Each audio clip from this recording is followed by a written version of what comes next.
the founder of the so-called client-centered psychotherapy.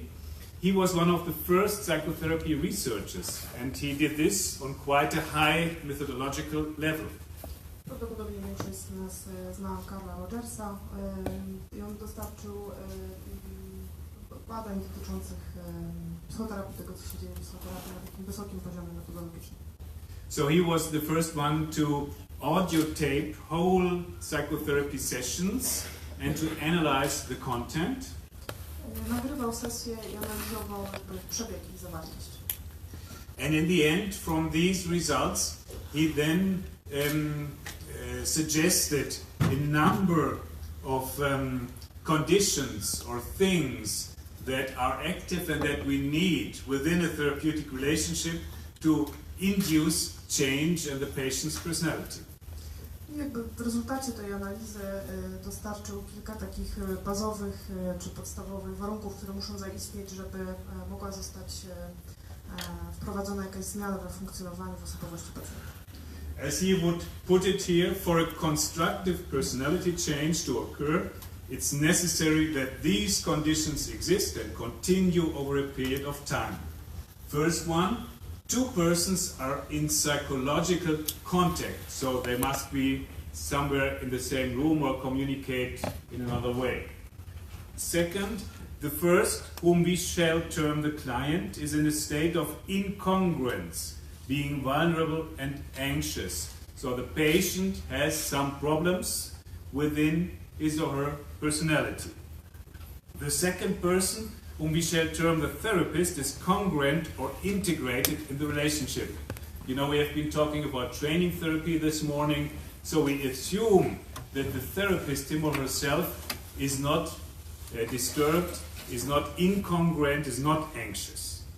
Fourth, the therapist experiences unconditional positive regard for the patient. So this unconditional positive regard is one of the triads of Rogers that is cited all the time. So we should, in a way, accept, like, or love our patient. Or at least part of our patient, so the patient as a human being, maybe not every other part of what he's doing. 5, the therapist experiences an empathic understanding of the client's internal frame of reference and endeavors to communicate this experience to the client. So the therapist needs empathy. We'll discuss later on how this might work. And the therapist needs to communicate the empathy to the patient. Tak na podsumowanie, bo większość z tych rzeczy jest na slajdzie, to są takie warunki, które muszą zaistnieć w kontakcie psychologicznym i muszą występować przez jakiś dłuższy okres czasu.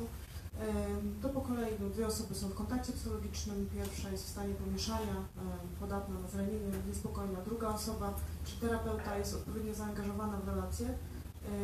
Terapeuta ma bezwarunkowy pozytywny stosunek dla klienta, terapeuta doświadcza empatycznego zrozumienia wewnętrznych ram wniesienia klienta, przekazuje mu to doświadczenie. Tutaj profesor dopowiedział jeszcze, że terapeuta powinien chociaż lubić jakąś, jeżeli nie pacjenta w całości, to jakąś część pacjenta.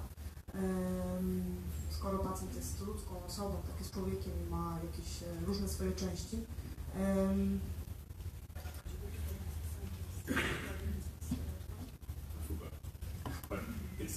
The next point, the last one, is that the communication of the empathy, of the understanding of the therapist to the patient has to be at least in part successful for that the patient can change.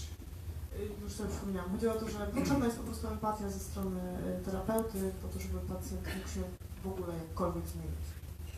So now the question will be, how does this communication of the empathic understanding take place? What's going on between the two of them? Co się dzieje pomiędzy tą dwójką, między pacjentem a terapeutą w tej empatycznej komunikacji?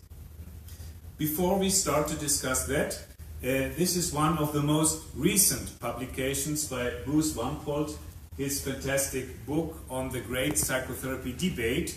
I don't know, is the Polish translation already? So there's a German one, I know, but if you're interested in this field, and it's quite sophisticated, but it's worth reading it. To jest najnowsza publikacja w tym temacie. Nie wiadomo, czy jest polska wersja, czy nie, ale jest na pewno niemiecka, to polecam. And Bruce Lamport is one of the